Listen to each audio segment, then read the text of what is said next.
Our hobbies give us identity.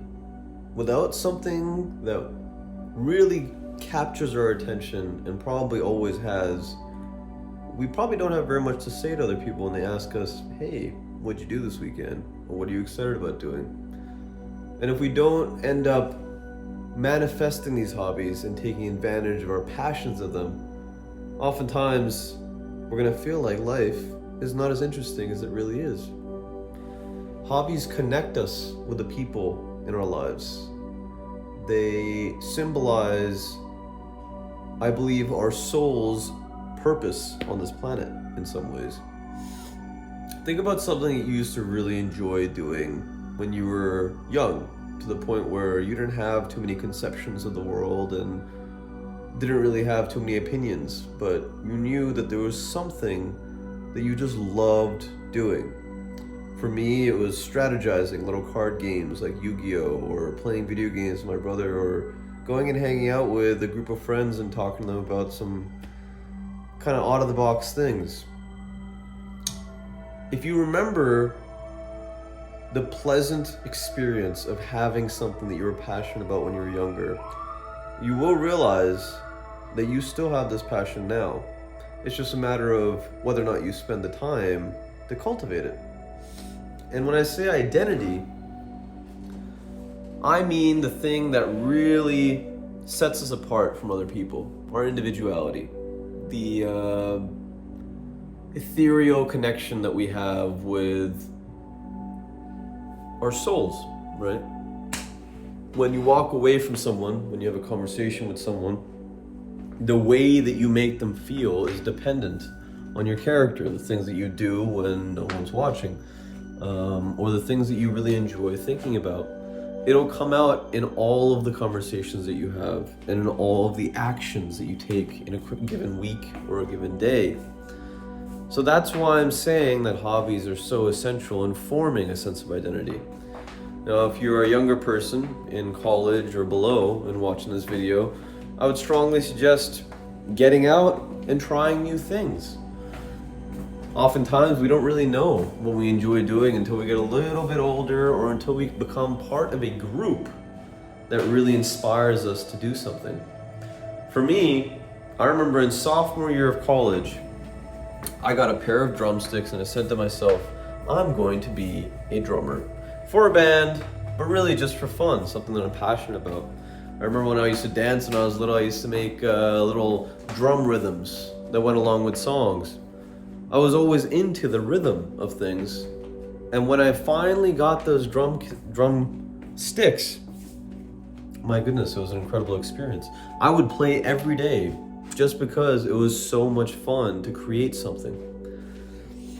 Years later, I've realized this is something that I've always loved doing.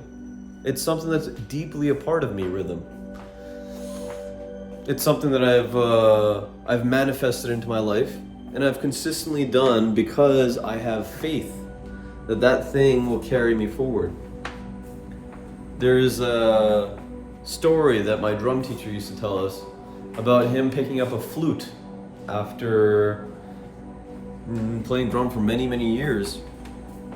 And he said to us that when I picked up that flute and I kept playing it, things started to go wrong in my life. A lot of things started to go wrong in my life. And mind you, this man is spiritual. He is a voodoo shaman, so take it as you will. But I've always considered him wise regardless. I try not to judge people.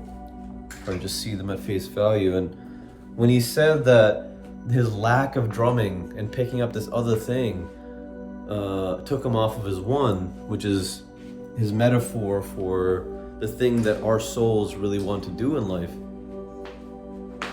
it was interesting for me to think about my own life and say, hey, do you remember the times in your life when you stopped doing the things that you were passionate about? How did it feel?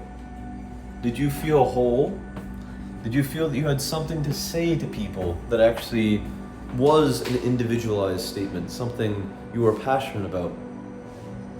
I can tell you in my life that whenever I have lost those passions, I don't feel as complete. Oftentimes, when I'm sitting alone, or I have moments outside of work or outside of the things that I'm required to do, and I'm not doing those hobbies, I feel there's a part of me that really is unsatisfied, that knows that I could be doing better. So hobbies and identity are interlinked. For as long as humans have been on this planet and the dominant species, we have specialized. We have become very, very good at certain things that other people aren't good at. And that specialization has allowed us to become the society that we are now. It's called seizing opportunities in general. In e-commerce and trade, it's called comparative advantage. In some ways, these hobbies, these things that we do outside of perhaps our work, are our comparative advantage for society.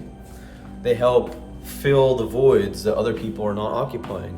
They help allow us to see the blind spots where other people might have their sights set on our blind spots.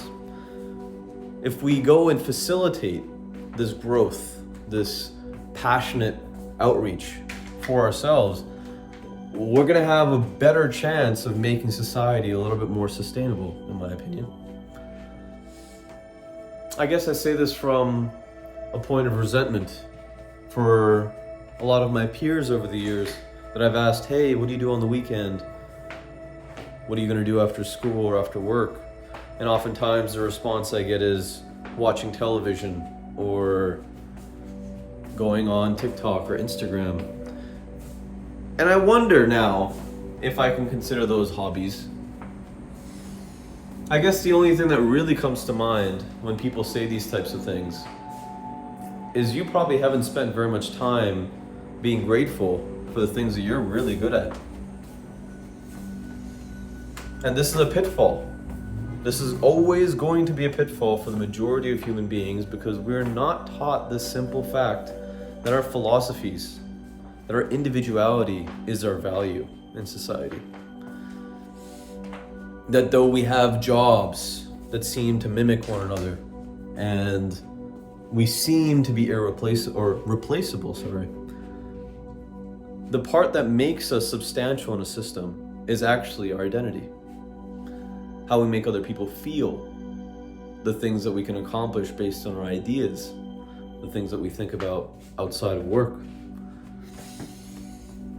So I encourage you, if you haven't found a hobby yet in your life that you're really passionate about, think about it. Think about it for a second, think about it for a week, and go out and do it. Do that painting thing you wanted to do. Go and play soccer or basketball or any of the sports. Join a chess league, Whatever it is, go and do it. It'll make it so that your life starts becoming more and more specialized, thus increasing your value and probably making you feel like there's more to life than what other people have set into motion for you. We are a product of the systems that we are in, but we are also very much a product of our own thoughts. It's a paradox, a dichotomy that needs to be present in order for humans to have the freedom that we long for as individuals and as societies.